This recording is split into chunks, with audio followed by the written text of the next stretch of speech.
Welcome to RenovatingRichesRadio.com with your hosts, Dennis Rodriguez and Ricardo Rosales. The show where we talk about turning rags into riches. We are not responsible if this does not work for you. Read the fine print only. Do not believe a word we say. Results may vary depending on how much self-education and due diligence you do. This is only for the action takers and serves as entertainment.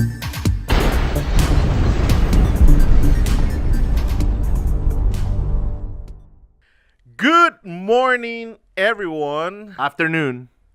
Good afternoon. It's already 12:05. All right, I guess Actually 12:02. I stand corrected. Good afternoon, everyone. Ricardo, how are you doing? I'm doing great today, Dennis. How about yourself? I'm doing excellent. It's been a really nice week. Nice weather. It's been actually a great last week because I got to rest.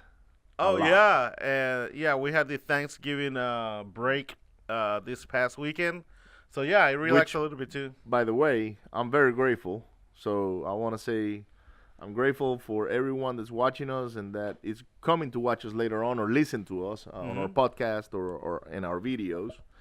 And I'm also grateful for all our business partners and everyone involved in between WF4U Holdings, We Flip It For You, Same as Cash, Renovating Riches, Cash Flow Marketing, and all the different companies that we have involved in our operation. Correct. Including Mr. Dennis, who owns probably half of them. It's a time to be grateful, and that's what we celebrate in Thanksgivings. Being thankful for what we have. Yeah. And enjoying, everything that we embrace. Health, love, money, Family. The future. Yeah, you gotta be thankful.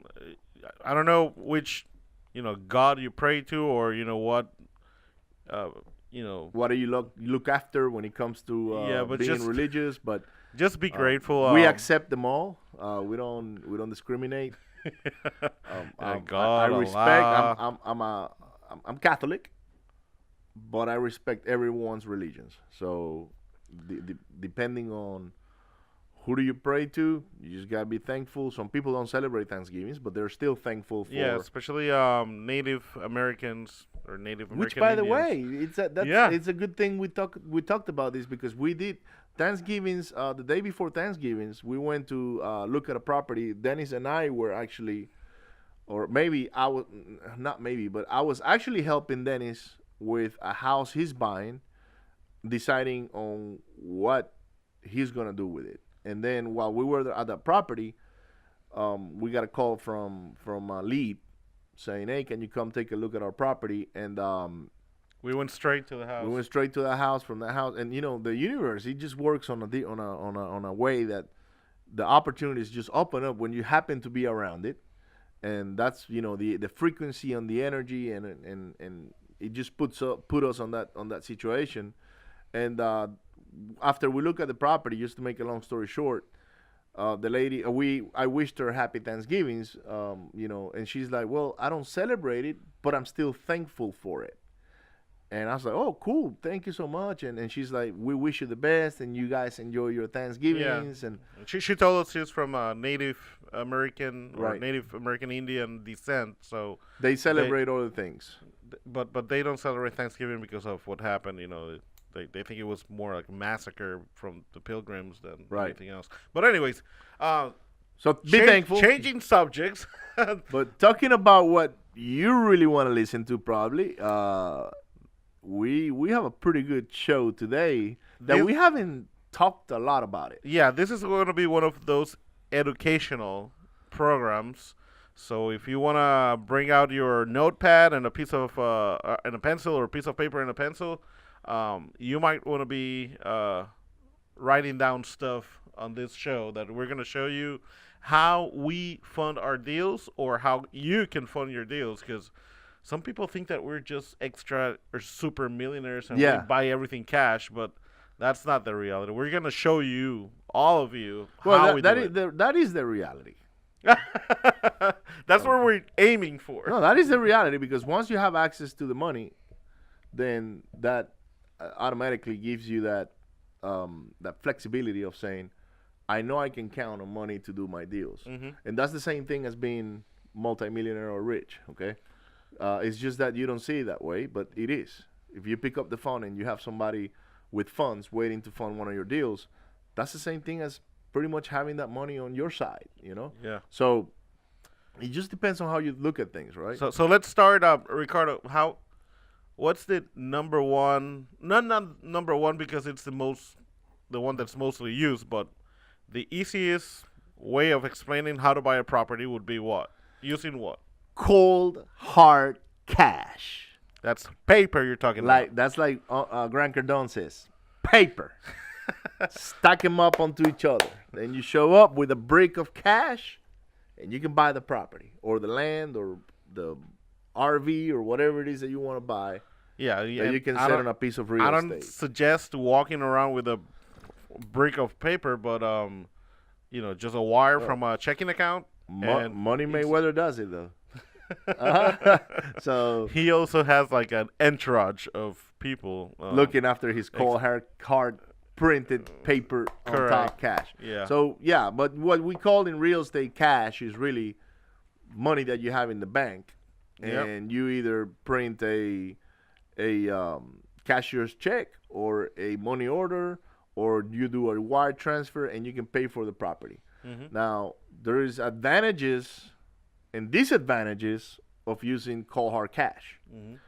The advantages are, or the main one is, you will go and close on it right away. Boom. Everything is said and done. You closed on it. No, very little paperwork involved. Yeah. Very little red tape. One paper says it's cash. What you do is, if you have the money saved, and you got to save money for that, right? We don't want you to go rob a bank or anything like that. Or if you win the lottery, then lucky you. Yeah, but don't count on it though. Don't count on it.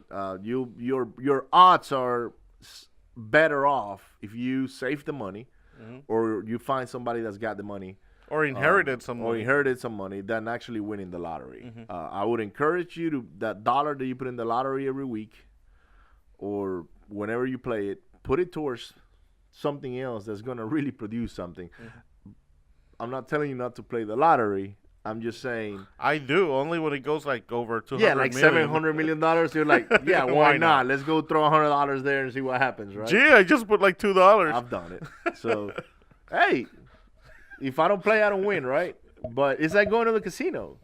If you don't sit down on the craps table or the poker table, you're never gonna win, right? So, and this money you're gonna have to like. The problem I see with the lottery people is that a lot of people don't have money. And the little money they have, they go put it on that. No, and they get addicted. And they get addicted to it, right? It's just like any other drug. It's a habit. It's a drug, and et cetera. But what we're talking about is cash. How do you use your cash to purchase your properties, or to purchase your first deal or your first property that you want to maybe rent or want to rehab, fix and flip and sell and all of that? And it's literally with your savings, or maybe with a family friend or member that's got savings, but then you get into private loans. That goes more into the private loan, which that'll be the last one. That will be the icing on the cake for today's episode. And literally,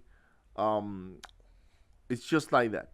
You worked a lot for a long time, and you save the money. You got 20, 30, 40, 100,000, 200, whatever. That's what I was going, because some people say, "Oh, I don't have $300,000."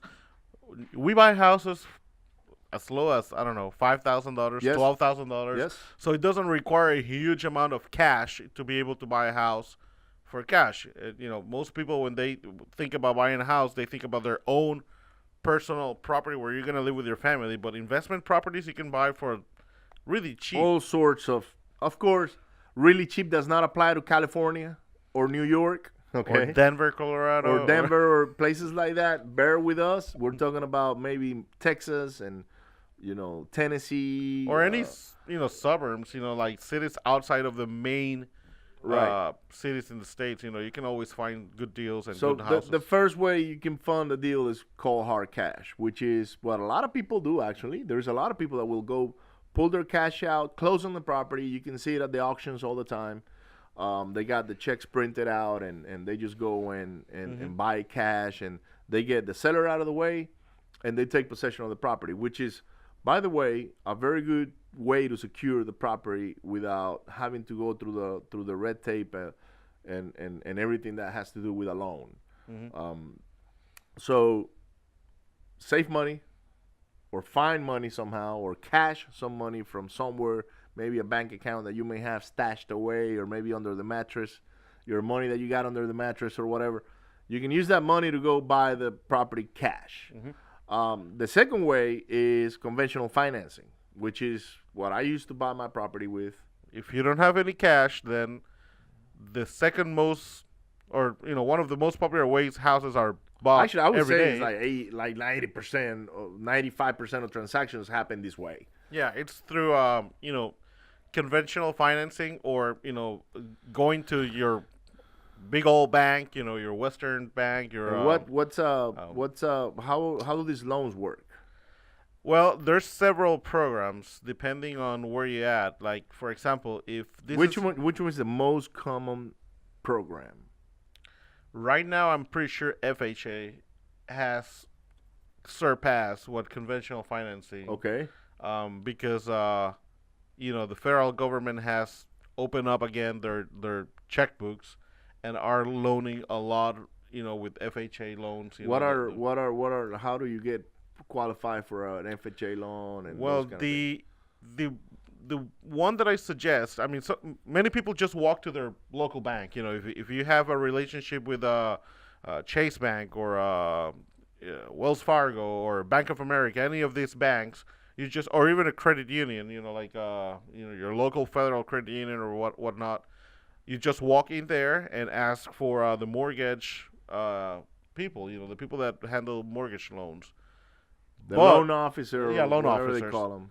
I suggest people to work directly with a loan officer that can, that works with several banks. That way, Like a mortgage broker, right? Exactly. A mortgage broker will be able, or it's more flexible in terms of who do you use to, regarding or depending on your specific situation. If your credit score is not that good, or if you have more down payment and your credit score is not good, or either way, they can find a product that fits your specific situation. So I personally like working with loan brokers or mortgage brokers rather than going to a bank and just have their product presented to you. Right. So the first step is find a mortgage broker or a bank, a loan officer, to get pre-qualified. Correct. Yeah, you're gonna sit down with them, or they're gonna send you a form that you fill out. You're gonna have to give your social security number, all sorts of information, income and all that, and they will pre-qualify you. And then when you're ready to purchase, then they're gonna pre-approve you. So it's two different things. And depending on the loan that you're gonna do, you can do FHA, which is geared towards first home buyers or people that are buying their personal property. It doesn't apply to any income properties or investment properties. So you got your FHA loans, you got your conventional loans. Well, what's conventional? Conventional is requires a down payment. Yeah, normally conventional loans have a higher down payment in order. What's for FHA right now? Is it 3.5? I think it's at 3%. Okay. You know what? That's one thing we need. I have someone that we can bring over and interview her. Her name is Janet. Okay. That she will be more than Janet. You will be on the show talking about loans. You have specifically about FHA, VA, conventional. What is the other one? 203K. Oh yeah. If you're gonna do any repairs in the property, there's kind of like a special FHA loan that's called a 203K. Okay, but let's go back to the normal ones, because a 203K is sort of hybrid for rehabs and those. Correct. Yes. So a conventional loan, what is the down payment roughly that normally the least you could do probably it's like a 5%. Right. So usually what I've seen is 5, 10, and 20%. Yeah. For a conventional loan, in order for your interest rate to be different, in this case being lower, the more you put. And you also avoid the insurance, the mortgage insurance, the mortgage payment. insurance and all of that, but your loan gets cheaper, and the higher of the down payment that you put in, usually the lower your interest rate is going to be, but also you will avoid paying mortgage insurance. Correct. With that conventional loan. So you talked about FHA, conventional. VA, if you're a veteran. The third one, it will be VA, like the most common one. I guess Yeah. we got a lot of veterans. I'm a veteran, by the way. I Yeah. do have a VA loan on my house. It's just The big advantage is that VA will loan 100% of the if purchase. you are a veteran and you don't have a VA loan on your property, you are missing out. You definitely are. Period. Because in my neighborhood, I'll give you an example. In my neighborhood, all my neighbors, they had to put to get on that particular neighborhood, because when they started raising or building the neighborhood, it was so hot that the builder was taking a lot of money up front, 20% down on all these properties. So when I talked to my neighbors, I kind of laughed because I asked them, I said, so how was your experience when moving in here? So they're like, well, it's tough because we wanted to move here because of the high school and this and that, and putting $150,000 to $200,000 down payment wasn't really that easy. And I look at them like, really?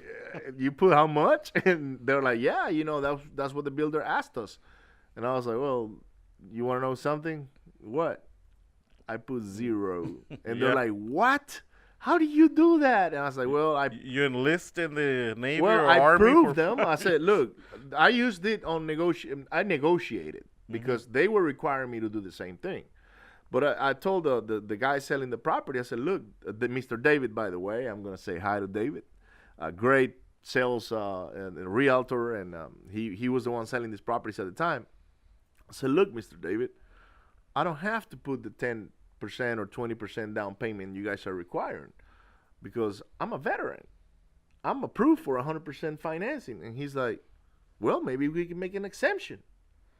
But I have to run it through my boss. And so what the boss says, look, get like 10,000 from the guy to make sure he's legit, right? And he's gonna go on with the purchase. He's gonna go along or try to do as much as he can to go along with the purchase, and that's exactly what I did. I gave him a check for $10,000, and he said, no, fair enough. We'll take your 10 grand, and since you're a veteran, we're gonna try to finance 100%, which they did.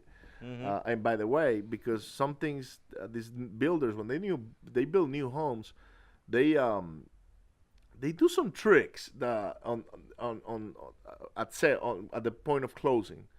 And I realized that my purchase price was set, but then the recorded sales price was different. It was much higher than what I actually purchased the property for. But what that did was, because I was getting 100% financing, with that excess recorded price, I got a bunch of money back. So I closed on the house and I pretty much cashed out at closing, which I was not expecting. When I'm closing, the escrow officer tells me, oh, and by the way, you got this credit here.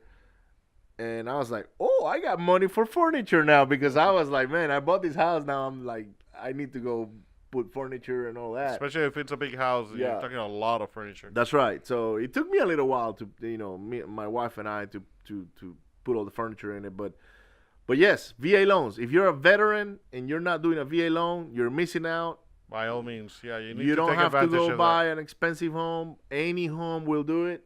Okay, it's literally a free loan, and you're getting a good interest rate. It's insured by the VA office, and you're not gonna pay mortgage insurance, which it's another advantage of having a VA loan, which could be a couple of $100 a month extra, depending on the size of the loan. Yep. That I'm not paying right now. So, to all the veterans out there, thank you for your service. I did it for 4 years, and I thought it was time for me to move on to something else, and that's how I ended up in the oil field. But that's why I was entitled for the VA loan, and I will continue to use my VA loans for as long as they can provide them. Yeah, and there's one other thing that I want to mention, and again, when we're gonna bring a loan officer, a mortgage broker here to go into Janet, specific. right? Yeah, Janet. Hi, Janet.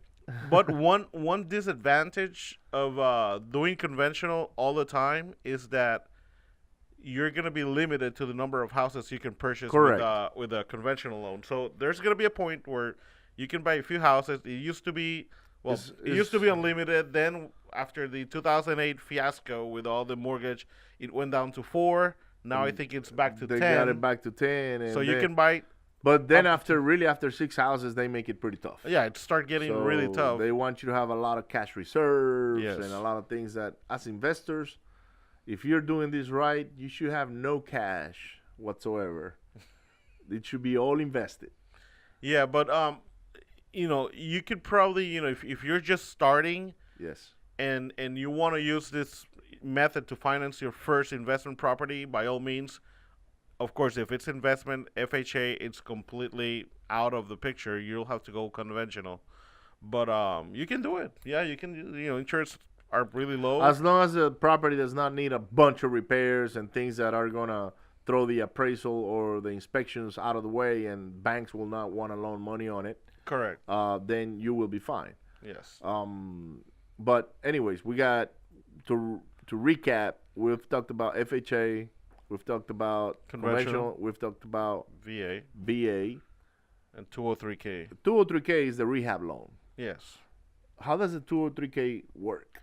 Well, it's under FHA as well, so it Okay. has to be a property that you have the intention of using as your primary property. For maybe 2 years?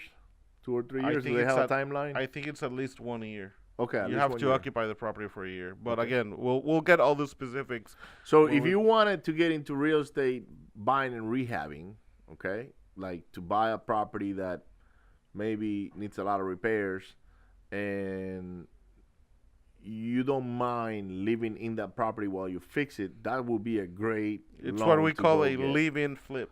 Right. This will be a live-in flip where you will actually go get pre-qualified for a 203K loan, Correct. and they will tell you what you can purchase, and then your job is to go find that one property, which, by the way, is very popular. A lot of people are doing this because they understand that if they buy and rehab a house, You can buy cheap and rehab it, and it's gonna be to your likes as well. Like, okay, I want the walls a certain color, I want a certain flooring, the kitchen, I don't like the way it is.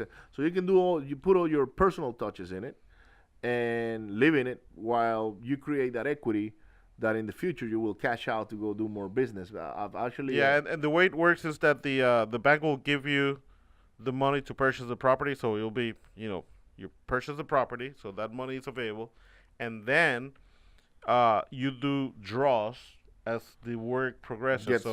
Let's say you start with the kitchen and it's a $15,000 kitchen, then you do the kitchen, or they'll give you the money, you go and fix the kitchen. Once that's done, you tell them, okay, it's done. They ask for some way of confirming, their pictures or invoices from contractors and stuff like that.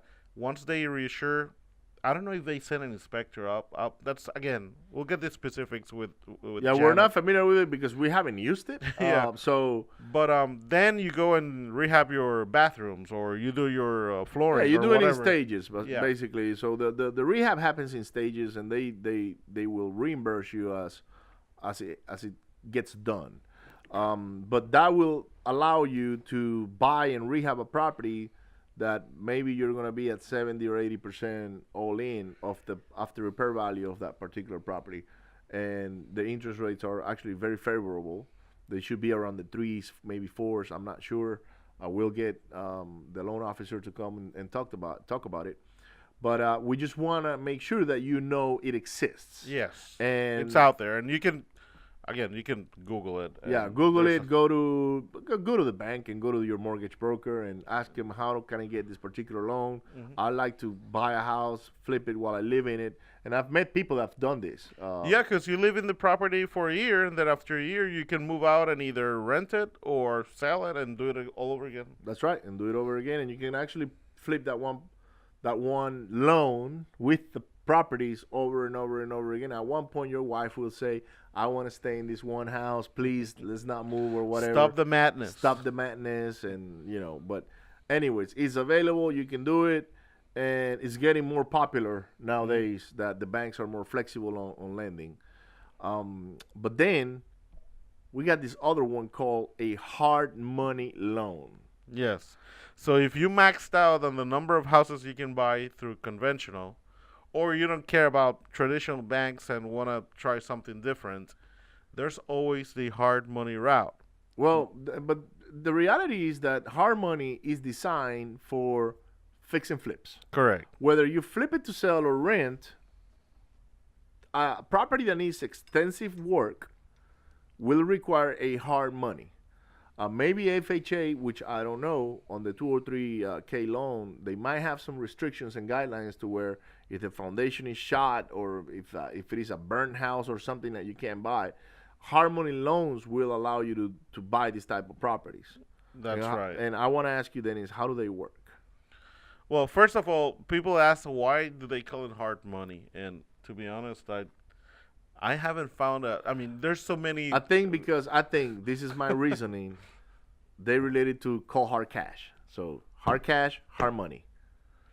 Because it's the same as cash. I have read so many different versions that I don't know which one's correct. Well, my version is cold hard cash is hard money. So some people say it's hard because it's hard to pay. You know, the interests are really high. But anyways, they're called hard money. Hard money lenders, hard money loans. You can get hard money. And a friend of mine told me one day, that's like a shark loan. It's like, not really. Yeah, I think they used to call them. Really, shark loans? Yes. I don't know. We'll have to go dig into the history of hard money. Maybe we bring a hard money lender and tell us, hey, why do we call it hard money? I don't know.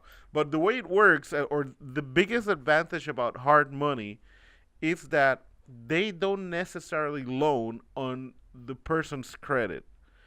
So when you do hard money, the most important thing is the property that you're purchasing, and they make sure that there's equity in that property because the property is the one that's kind of like backing up the loan. So your credit, I mean, some hard money lenders even pull your credit, but it's not the primary reason why they're lending you. They're not lending you because you have a really nice record of paying.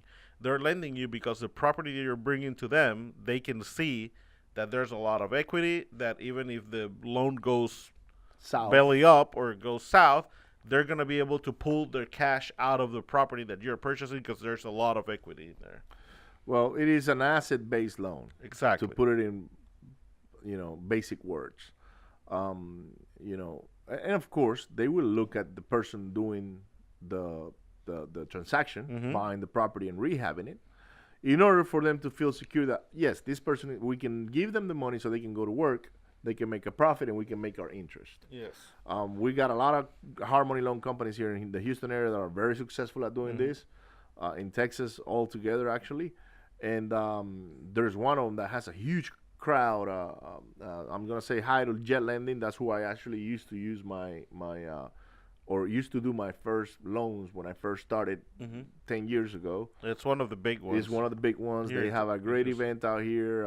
They get together and all sorts of investors go there, and great things happen. They're trailblazers in this area. So they've paved the way for a lot of the other hard money lenders. I'm also going to say hi to Blake and Capital Concepts, who we've used as well, and Longhorn in Dallas.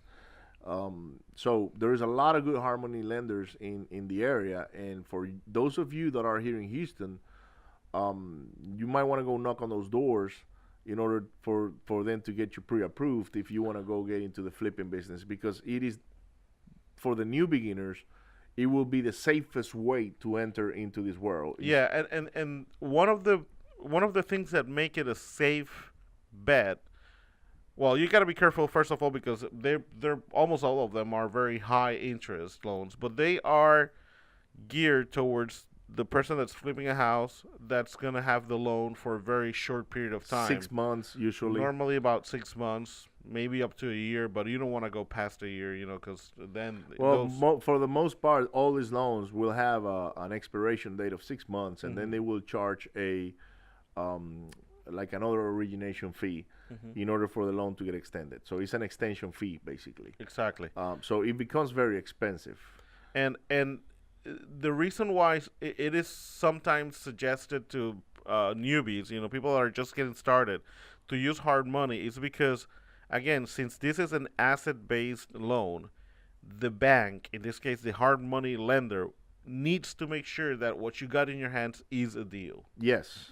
So they'll vet your deal and say, yeah, we're going to finance it or no. So you get an extra set of eyes that are looking over your deal. And if they make sure, I mean, if they fund it or they agree on funding it, you can almost be sure that, yeah, you got yourself a deal. If they tell you, hey, we cannot do this, it's because what you got in your hands is really not that great of a deal. They don't see And the they're potential to make and the at money. that point they'll probably ask you to have some skin on the game. Mhm. They will tell you, look, if you thought the property was worth 100 grand, but it's really worth like 80, you're asking a rehab of maybe 60,000. You're a little bit out of the boundaries. We're gonna ask you to come in with like 20% down, or put something. We will still give you the money, but they are gonna make sure that you have skin on the game in order for them to give you the loan. Now, if the property's got a lot of equity and it's a great deal, slam dunk, they will put the money on it Yeah. because they know that if they have to foreclose on this loan, they're going to have something they can finish rehabbing or maybe turn over to another investor and finish the deal. The other thing is that they're going to give you the money for repairs in draws as well. And before they give you a draw, they're going to send an inspector out to make sure that whatever you're telling them you did, you actually did. So they have this framework of people that work with the hard money lender where they make sure that you're doing things right. So in a way, it's kind of like having training wheels Yes. while you do your first flip. Or your first flips. Yeah, because if you screw up, there's going to be someone there to tell you ahead of time, not at the end of the flip when you're already, up to your neck in, in water or drowning. I mean, they're gonna have someone there that it's gonna go out, and if you say, okay, I just spent the first, I don't know, $15,000. Here's all I did. They're gonna send an inspector, and the inspector is gonna say, you did a great job. Yeah, we go ahead and make the draw, and so you can continue. Or they're gonna tell you, this is completely wrong. Your contractors screw you up. Some of them even have a list of contractors that they feel very preferred contractors. Yeah, they're preferred contractors. They feel very secure working with, and they'll give you a list here. For this flip, you can call this guy and this guy that we work with them all the time. So it's a fairly safe way. I was actually having this conversation last night with someone, and I told him, I said, look, you gotta let the newbies go with hard money. They need to learn how to work with hard money, because by the time they start working with private money, then they're already pros, and they can vouch for your money much better. And we'll get into private loans here in a minute, but hard money is one of the best ways to get into this business because you have a lot of support, like Dennis is saying. And not only that, you're gonna have a second set of eyes to make sure that you have a good deal. If your deal comes low on the appraisal, or maybe they think it's not worth as much, it's not because they want to go after your deal. It's most likely because you have a bad deal, and they don't want to put money on bad deals. They just want to put money on deals that they're going to be able to pull through. Yeah, they're actually saving you from getting in your hands into trouble. Right. So it's a great partnership. You can go do your flip. You flip a house in 3 months, 4 months, or whatever, then put it on the market, sell it, or refinance it for rentals. Get the hard money out of the way, get a conventional loan, or get your check for the sale of the property, and you go do it again. And the more you do, the more professional you're gonna get into not only how to use the money, the times to use the money, and the rehabs that you're gonna be making in houses. Because a lot of times, as when we're new, we put a lot of heart into it, and we want to do the backsplash this way and the granite this other way. You fix it like you're gonna live in it. Like you're gonna live in it. And the truth is that investment properties, you don't want to fix them like you're gonna live on them.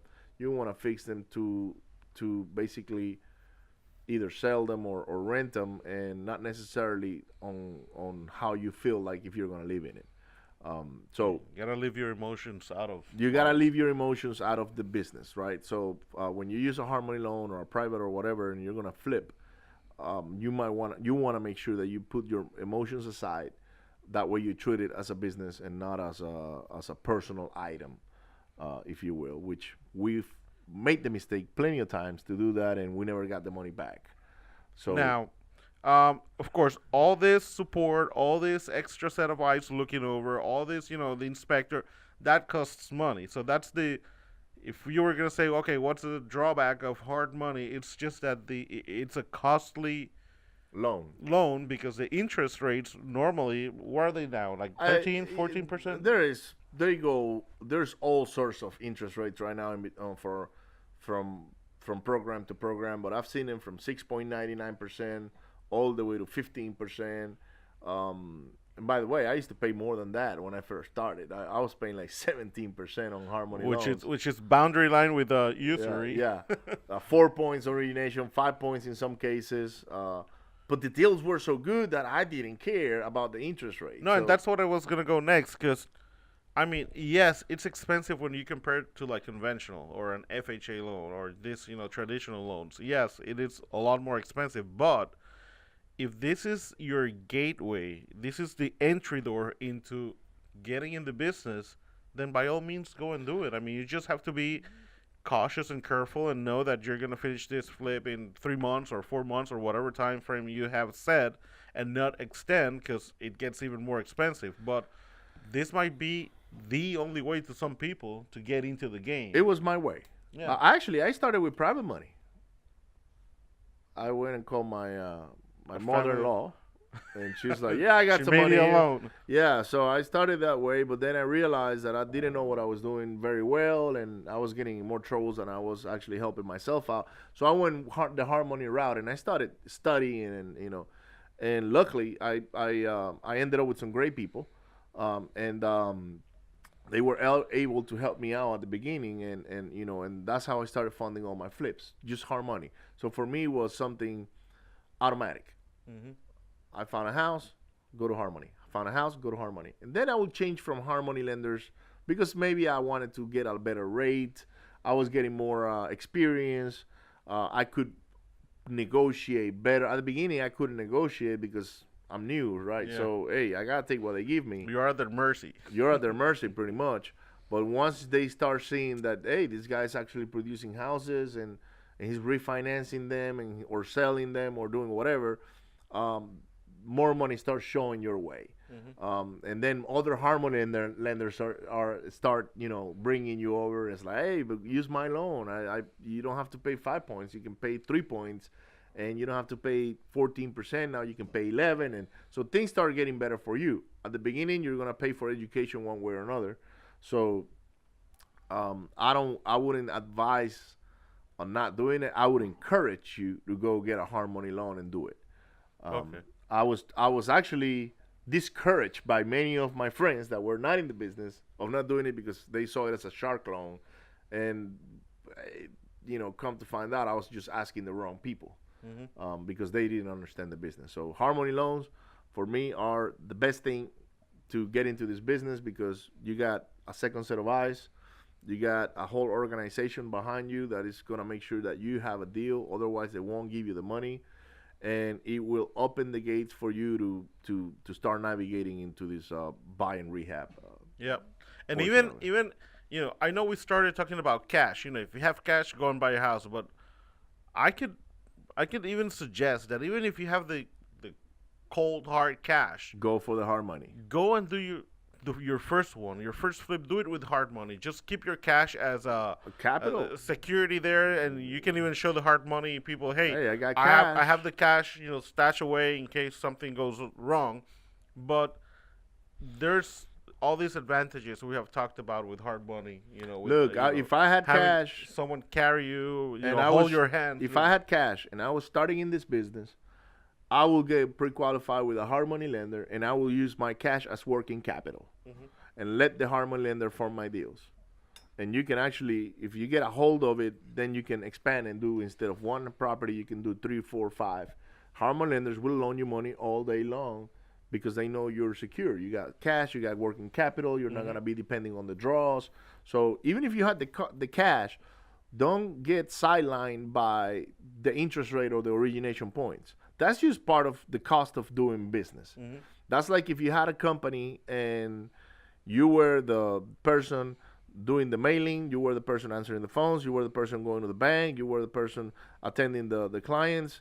You're doing it all, and how much business are you really losing by trying to do everything? Because you didn't want to go get an assistant, you didn't want to go get an accountant, you didn't want to go get somebody to do the mailing, you didn't want to go get. So it's the same thing. You have to treat it as a business. And when you want to go get in the fix and flip game, or business in our case, because for us it's not really a game, it's a business. I would highly suggest save that cash, show it to your Harmony lender. That way your approval is a lot easier, and they can start funding your deals. All right. Now, if a person doesn't have cash, if a person can't get conventional finance or can't go to a bank because whatever reason their credit is bad or they have too many properties, if they really don't dig the hard money lending, the interest rates, what other alternatives are out there, Ricardo? I would say that the last thing is the private loan. What is that? Using private funds, calling your daddy, your mommy, your aunt, that uncle that never wants to see you, and say, "Hey, I found this property. By the way, you gotta find the property first. Yeah. Without the property, there's no deal. Don't go asking for money with no deal, because it's gonna be okay. I have the money. When do you want it? Oh, you gotta wait because I first have to find. I'm looking for that deal in Katy. Okay, good luck.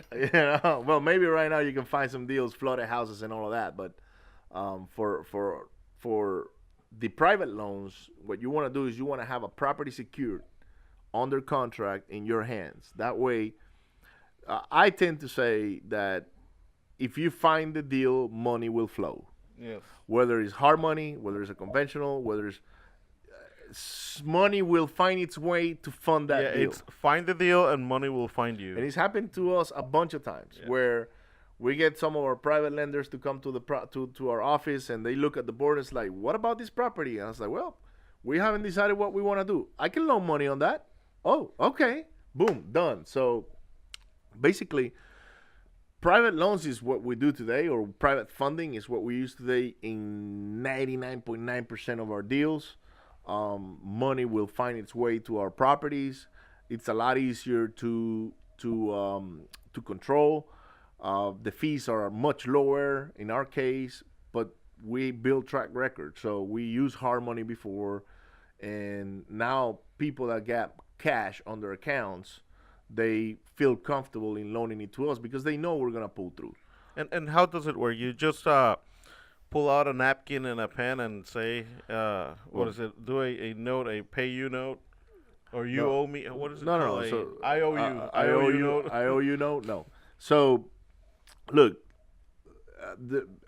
I can build on the private lending side or the private funding side a lot more. We've literally raised millions of dollars, to fund all our deals, and there is an art to it.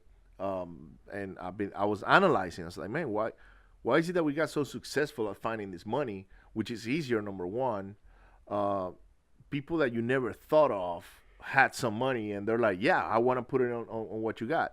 So, number one, you got to create that track record. Without track record, it's very hard to find that private loan.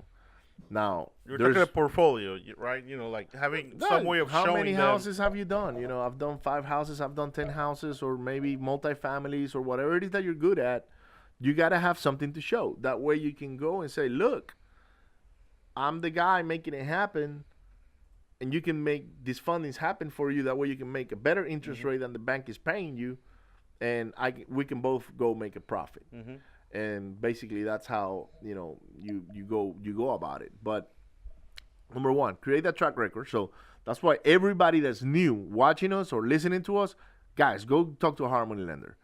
Some of you will have access to private funds. Yeah, there might be an uncle that already told you, once you find a property, let me know. I'll give you the money. Well, lucky you, but normally... No, but the reality is I wouldn't even suggest doing that, because you might get in trouble. You lose friends, family, and everybody over money. And the last thing you want to do is lose an uncle or your daddy or your mom or whatever because you didn't pay them back. You have to see them next year at Thanksgiving Yeah, dinner, and at the table, and It's they're gonna be gonna be looking awkward. at you weird, like, yeah, you still owe me those $60,000 or whatever. So you just go with the hard money first, and then go. That's my recommendation. You can go do whatever, just make it happen. But if you can go with hard money first, your life will be much easier when you start using the private funds. So you were asking, how do you raise your private funds? Well, or how do we raise our private funds? Well, number one, we've done a bunch of properties now, and it's easier for us to say, this is how much we bought it for, this is how much we pay for it, this is how much we put into it, this is how well it's cash flowing, or this is what we sold it for. And then the second thing is, we're putting these properties that we're buying as collaterals on your loans. So if we don't pay you, or you foreclose on them, and your money is secured. And how do you do that? So you do that through a title company and a lawyer. So a lawyer will draft all the documents. Title company will make sure title is clean. You gotta get title policies. But I want to leave that technicality for maybe a lawyer that we bring into the show to talk more about it. But what you want to do is you want to secure those funds with the property itself. So if something happens to you, even if mommy gave you the money or daddy gave you the money, and something were to happen to you, they have a way to go repossess that property. Okay? Let's say you went and bought a house to buy and flip, and you died, but your daddy gave you the money cash. Who really owns that house now? Maybe your wife does, not him. Mm-hmm. And how is he going to get his money back? Well, maybe wife doesn't want to return the house anymore back to him. So that's a good way to protect the private lender. Is always to put a first position lien on the property, even if your private lender is a family member or whatever. Use it, because you want to make sure your private lender is protected. Now, how do you raise these funds? There's a bunch of ways. You call your friends, and of course, if you're asking for private loans, hopefully you've been doing this for a little while now. Mm-hmm. And they know what you're up to. So when you call your friends, they've been watching you. Everybody's watching you. Everybody, even the people you think is not watching, they are. What's that song? I got a feeling. Yeah. Somebody's watching me. Somebody's watching me. That one. You're talking about that one, right? So Michael Jackson. Michael Jackson. So they're watching, guys. And Neil is looking at me like, "Well, you're gonna start singing now?" Well, I got that voice. Ricardo where do is where do you think my daughter got that voice from? Well, it was from my mom, not from me. But anyways, they're watching. So as soon as you start picking up the phone and say, "Hey, man, I want to show you something I got," make sure you got something under contract. That way, you have something tangible to fund. Yeah, to show them. To show them, okay. But this is what I would do. This was my first private fund. Is basically, number one, get qualified for a hard money loan. That way, if you don't find the funds, you still got the hard money loan to close on. Mm-hmm. Now, if you have a hard money loan already in place that are going to be funding one of your deals, this is one of the best times to go show all your family members and friends your deal that is getting funded by a third party, and show them how they're missing out on not funding that deal and making that 10% or 11 or 12 or whatever. Yeah, you can tell them, look, I mean, this company is making 13% on a loan. I'm gonna pay them. Yeah, and they might say, wait a second, I'll do it, because that's how I make that 13%. That's how I did it. I was getting all my hard money loans, and then I started showing people, hey, guys, look what I'm doing. And they're like, how much are you paying for 12%? Man, that's a lot of money. Oh, my God, why are you paying them? Well, I could be paying you. What? Yeah, I could be paying you. All right, I'll take it. And how can we do something? You can do equity deals where you give them a little bit of the sales proceeds of the property and all that, become creative. That way it becomes a win-win situation, sort of a JV, joint venture.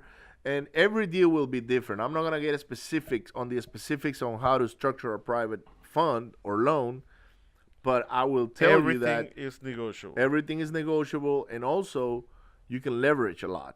So if you have a hard money loan in place and you're already flipping houses, this is the best time for you to start showing your potential private money lenders what you're doing. Mm-hmm. Because what you want to do is you want to get them ready to fund your deals in the coming future. What do you earn by that? You control the money better. You're not necessarily pending on draws from a third party that needs another third party to go verify. Your private money lender might want to go check on properties. I was actually driving around yesterday with one of our private money lenders, and he got to see, I think it was 4 or 5 of the houses he funded. The work that's been done. And the work is being done, and he's like, oh, man, I'm happy with what I'm seeing. I'm pumped, is what he said. Man, you guys are making it happen, you know. And he knows we've had setbacks. Okay, we've had setbacks. Harvey gave us a huge setback.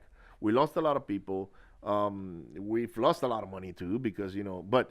Not lost, just to clarify, because some people don't know, it's not lost like they died. It's just that during the rehab work for all this they houses, all went to go they attack the disappeared shining object and worked someone else that was paying a lot triple of money, whatever, for a short oh period but of by time. the way, they're calling back, so you know, but I'm not taking them, or we're not. But anyways, I was giving this person a tour around, and they're like, man, I know my money's working, you know, I'm working on getting some more money coming our way.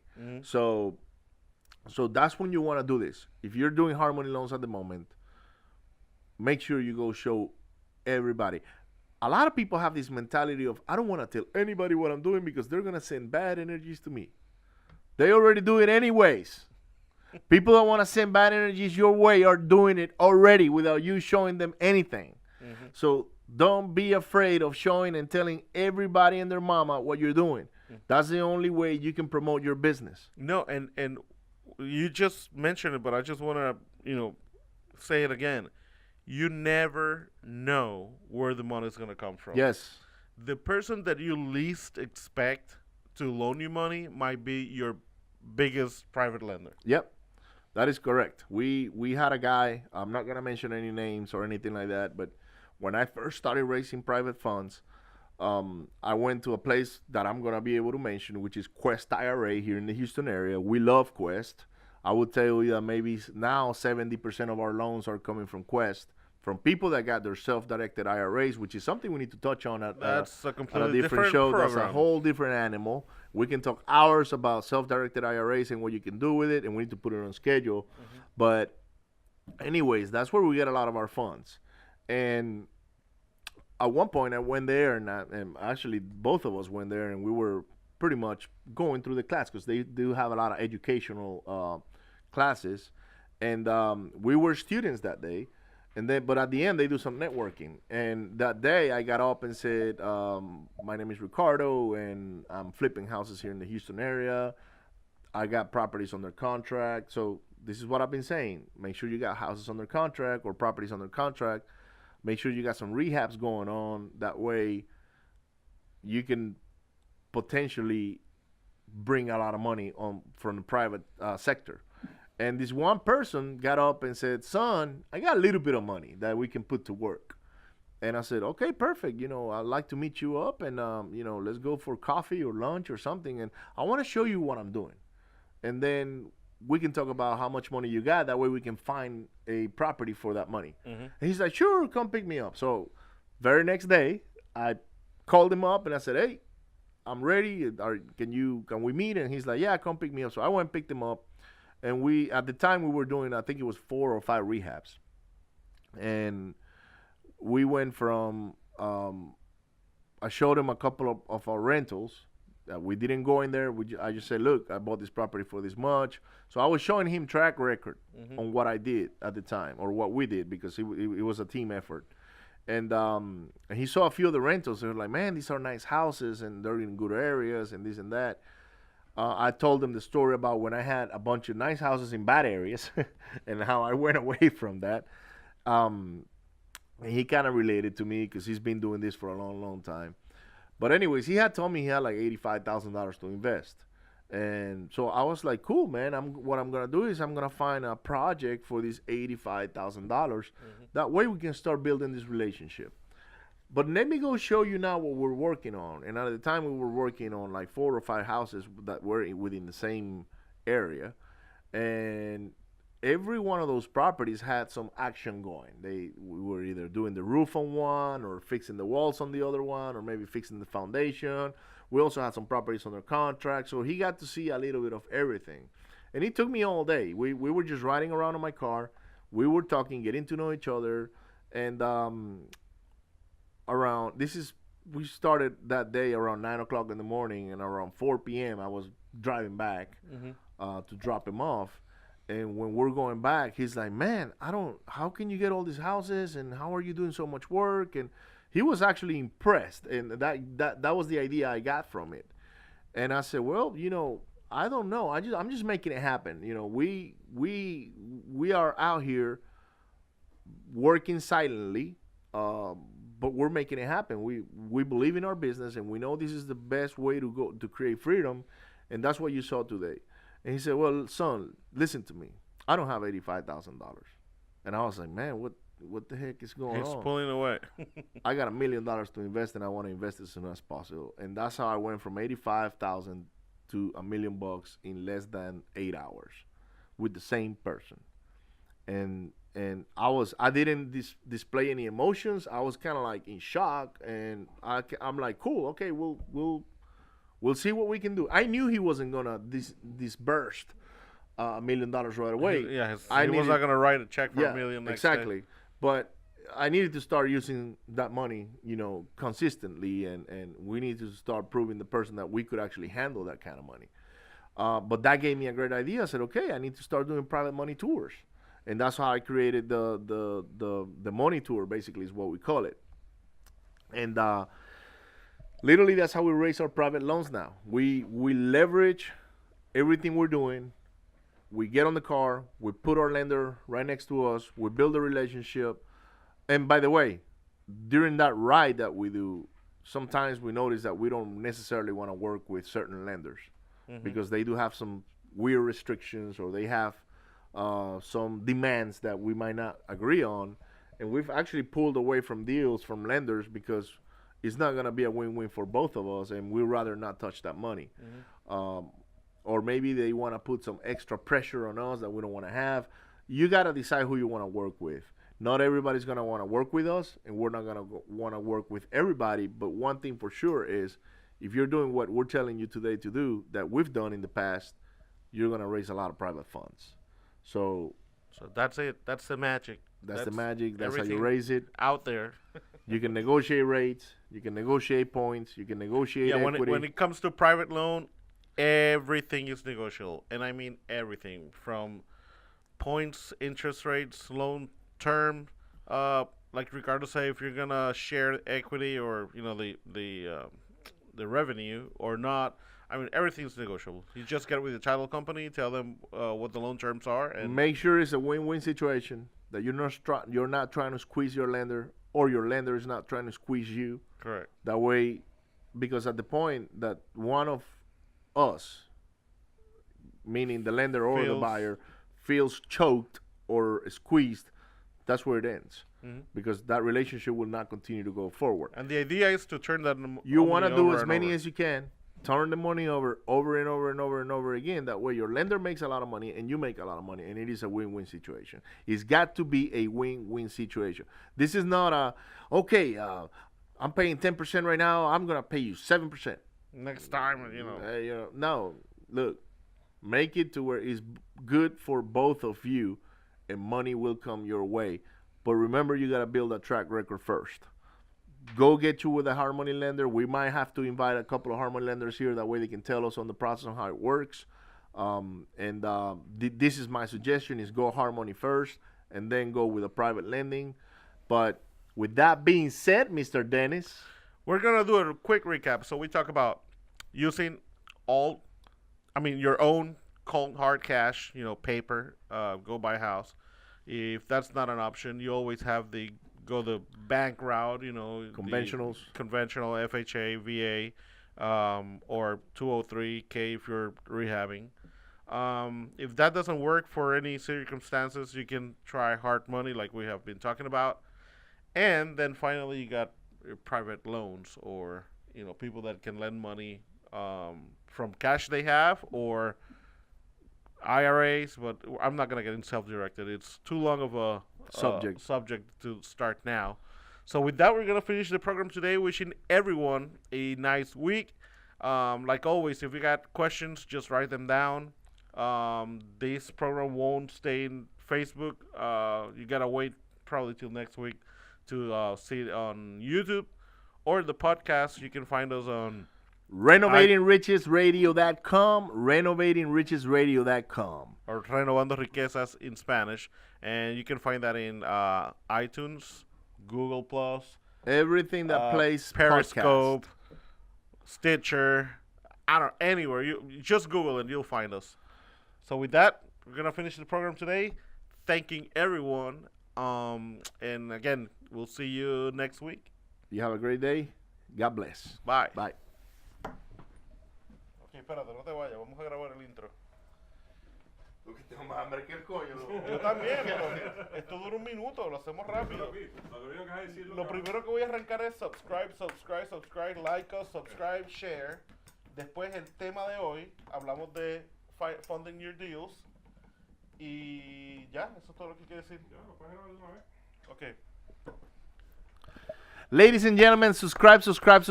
Hit that like button. Hit the subscribe button on renovatingrichesradio.com, our podcast that will show you how to find private funds, hard money loans, conventional financing. This is what we will be talking about today. It's going to be we just finished recording this program, and it's going to be very educational. So people that don't know or have no idea how we fund our deals, how you can fund your deal, just stay tuned because this show it's amazing. If you want to learn how we've raised millions of dollars to fund our deals, you need to hear or watch this episode of Financing. Yes, and don't forget to subscribe so you get an alert or a message every time we come live. You can watch us live if you got time, when we're actually recording. If not, just like you're doing right now, go to iTunes or Google or Stitcher or any of the podcast platforms out there. You can find us